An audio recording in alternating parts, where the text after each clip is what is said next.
All right, ladies and gentlemen, we are back with a little bit of a special show here today. I got a cigar out, so that means we have some good news.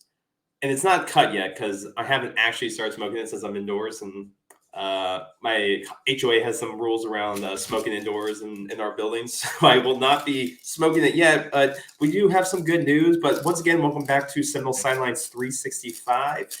We have a little bit of a special on-demand show today because we've had some good news over the course of the New Year's break and New Year's Eve day. And we wanted to share it with you and get your reactions to it.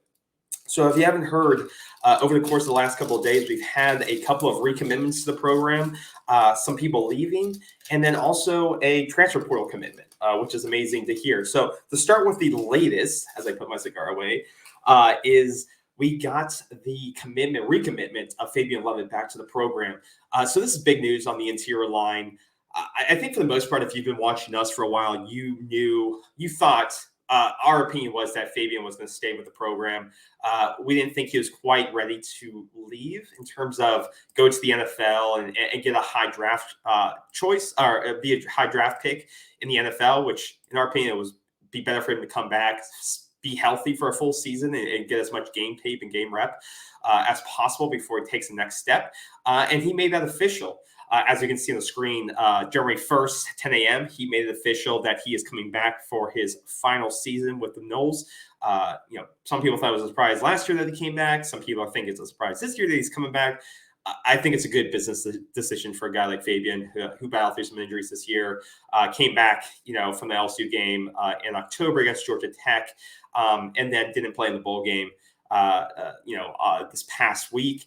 So I think it's a great all-around decision for him. And I think it's going to be great for the all-around program, right? So he is more of a gap stuffer. As we all know, he is not a guy that's pushing the pocket.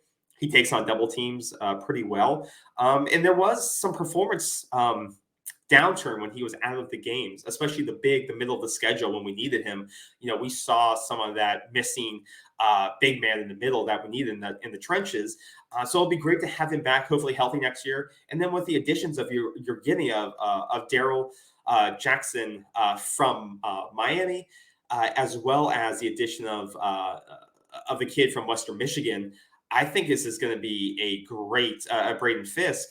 I think this is going to be an incredible lineup now that you have. So you have a veteran like Fabian who can really suck up pressure from the inside, and then you have Braden who you're bringing in to be more physical to push the pocket back, as well as can flip to the outside and can use his athleticism on the outside as well.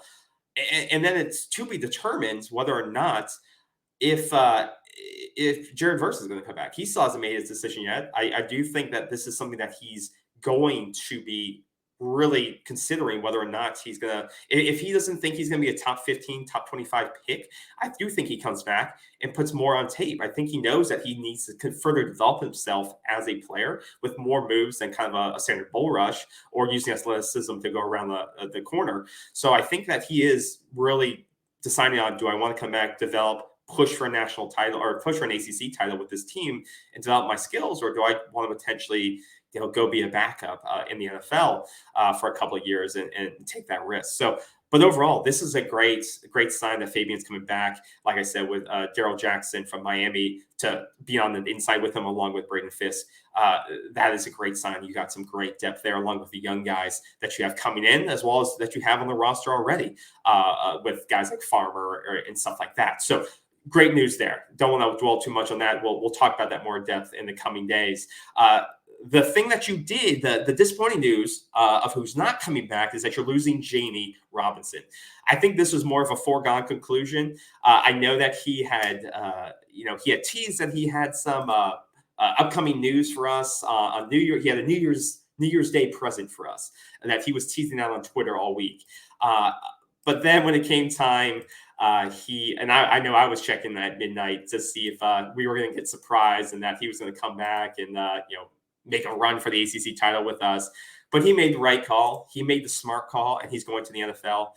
I don't fault this kid at all. This is a guy that transferred in from South Carolina, gave you 2-3 quality seasons, high quality seasons. He looks like the prototypical defensive back that Florida State produces, and that goes to the NFL, makes an instant impact. He played through injury at the bowl game. He played through injury through through his couple seasons here. He gave you everything you would ever wanted from a transfer. And the team seems to find these guys, and he's a guy that in the final game of the bowl game, he had the team high 13 tackles, 1 for loss, 1 sack, 1 pass breakup. And he's just an incredible player all around. He gave you full effort, finishes tackles, able to come up from the secondary to make sacks. He's your all around player that an NFL team is looking for. And I think maybe that injury that he kind of suffered midway through that bowl game maybe scared him a little bit. But I think even without that, this is the right decision for him, is to go be a first-round pick, most likely in the NFL, and go make your money now and don't risk it anymore, because he's put enough on tape that NFL's teams know what he brings in all phases of his game. And I think this is the right move for him to go make his money. And then you have other young guys on the roster that are ready to play now, which is great, that learn from him. So you guys have Shaheem Brown, who looks like he's about to break out. He made some flashes this year. Do we know if Akeem Dent's going to come back? That'll be something we'll further discuss, down the road here. But then you have guys like, Conrad Hussey, who is a big flip from Penn State, that they're excited about signing from high school. KJ Kirkland in this class as well. And then Renardo Green, among others who are coming back in that defensive back room. So I think it's a right call for Jammie. We wish him the best. I would have loved to see if he would have come back. That was that present he was going to give us, because I think the defensive back room, there are some guys, there are some deficiencies there, but I think you have some young talent there that are ready to go. But it would have been great if he came back, but I understand he's got to go where the money is. And I think he's ready to go. He's proved himself and given all he had to Florida State. So kudos to you, Jammie. We wish you the best there. But the third player here that we haven't talked about yet, which is the biggest news of today on January 1st, the first of the new year, is probably coming a little bit because Jammie's leaving, because there's a vacuum to fill there with a playmaker. And that playmaker is Fentrell Cypress. He's the kid out of UVA. He's a kid that we have talked about for multiple weeks. Me especially. I don't know if the old man has, but I have talked about Fentrell probably ad nauseum about we need to get this kid Cypress. He needs to be the next guy that we target here. He's a kid out of UVA, ACC guy. And by all means, he top 5 guy in the portal, by all 24/7 on 4 Sports. This is a kid that Florida State, they've landed Fisk, they've landed the defensive line impact players. They got the linemen that they wanted, but you needed to shore up this defensive backfield, especially if you're going to lose a guy like Jammie Robinson. And they went in and they signed this kid today. And I don't think it's a coincidence that you lost Jammie to the draft and then signed Fentrell at the same time. He knows, and he said in his statements, is that he knows there's a lot of tradition at Florida State. He knows that is, DBU in many regards with Derwin and Jalen Ramsey, and now Asante Samuels, and now Jammie Robinson going. And I think he probably had a conversation with his coaching staff and Jammie, and kind of probably knew the intentions of where he was going. And with Jammie confirming that today, Fentrell puts his commitment out, and he's now going to be the pseudo starter with that role now. He knows he can go in there, and all eyes are going to be on him, just like they were at UVA, but now in a much bigger spotlight. He's going to be on a perennial top 15 program competing for an ACC title next year, and he can come and make his money and get on NFL scouts' radar right away. This is a kid who's going to have 2 years of eligibility left. But I think he's trying to come in right away and get on tape and be NFL eligible right away. So we may only have him 1 year. And if we only have him for 1 year, that's probably a good thing, because that means he's done enough to get to the next level. But you were able to lure him away from programs like Ohio State and LSU and Michigan. So this is a huge win for this staff. Once again, I don't get on Norvell and staff for their portal recruiting, because they kill in the portal. The only thing I get on them for is our high school development and the high school pipeline, which I do think they're correcting with the next class, and it's going to show up soon, in terms of closing out that recruiting pipeline in high school. But once again, they've gone into the portal. They've addressed a big need with Robinson leaving, and some, like I said, some playmaking deficiencies that we've had, and you go ahead and plug that hole right away with Fentrell. So, and he likes to go by Duece, so we'll call him Duece Cypress. So Duece, welcome to the team. We're excited to have you. I'm excited to see this kid. And if you haven't heard of him, he has plenty of tape online. But this is also a kid, by all regards, like I said, is a top 5 selection. Now you once again have the number 1 transfer portal class according to 24/7 Sports. I can't keep saying how impactful these signings have been so far and how they're going to allow you to compete for an ACC championship next year.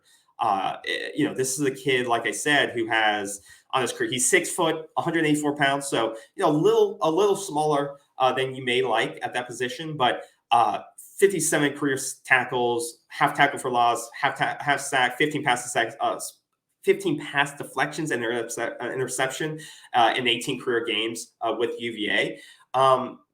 But I think he really broke out this last season, and you're getting him on his upswing when he's really developing to his peak potential. So excited for him. Give us some love on Twitter. We're really excited to have him. And that's really it. So once again, you lose a player, you immediately replace him with another impact player, and then you get a recommitment from a guy like Fabian Lovett to shore up that defensive line, along with the other guys that you're bringing in, like Daryl Jackson and Brandon Fisk. So who else is next? The only guy I want to put in your mind of who we may still be looking at defensive backs. And the defensive backs that I'm looking at, the only one that I think, if you're going to go for one, you might as well go for a good one. And that one I'm looking at is the kid out of Syracuse. And you probably know who it is. What's his name? He's another top kid out of Syracuse, defensive backfield. And you're going to have to battle to get this kid, Jihad Carter. So he is the number 14 prospect in the transfer portal right now. He's a safety, but this kid flashes on tape once again. If you can convince that kid to come to Florida State, once again, make the jump within the ACC to come to Florida State, he's rated as a 4-star right now in the portal, immediate eligibility. I think I will feel very, very, very good about Florida State's chances to compete for an ACC championship, especially with the moves he's already made. And I continue to think Florida State will make more moves. But Jihad Carter is a kid to keep on your radar. Like I said, I don't know if they'll be able to get him now with the high school signees and the guys you have coming back, and now with Fentrell coming or Duece coming on. But Jihad Carter from Syracuse is a kid I want to keep an eye on. And if you can land a guy like that, you're going to see some elite lies from Florida State fans. So that's it for right now. We want a quick hit. Once again, excited about the future, excited what the team is doing in the portal right now, and want to get this out to you. But let us know your thoughts. Do you think this is what do you think the impact of Duece is going to have? Do you think it was smart for Jammie to test the NFL waters and leave, or do you think he should have come back? And then do you think getting Fabien Lovett back, do you think that's a good decision for him to come back, or do you think he should have went to the NFL right now and not risk injury this next season? And do you think, what other positions do you think we need to get from the portal? Are you happy with what we have, or do we need to get more linemen, more safeties, even more skill position players, even though I think we're deep enough there? So let me know in the comments. Like the video, subscribe. We appreciate it, and we'll talk with you soon. Take care. Bye-bye.